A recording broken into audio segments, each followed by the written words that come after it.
تو اللہ کا ذکر جو ہے اس پر آج گفتگو کروں گا کہ یہ اتنی بڑی دولت ہے، اتنا بڑا انعام ہے اللہ کا کہ قرآن مجید میں بار بار ذکر کی تلقین کی گئی اور یہ بتایا گیا کہ مال و اولاد کی وجہ سے اللہ کے ذکر سے غافل نہ ہو جانا، اگر غافل ہو گئے تو تم خسارے میں ہو، نقصان میں ہو۔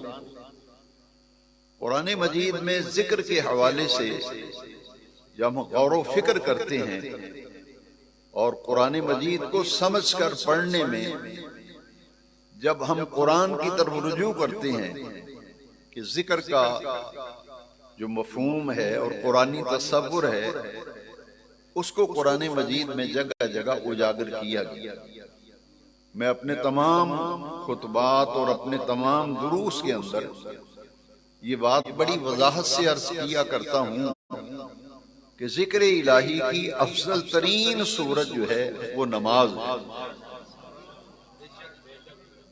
ذکر الہی کی سب سے افضل اور سب سے اعلیٰ اور سب سے بلند ترین وہ اللہ کا ذکر جو ہے وہ کیا ہے؟ وہ تو اقامت صلاۃ۔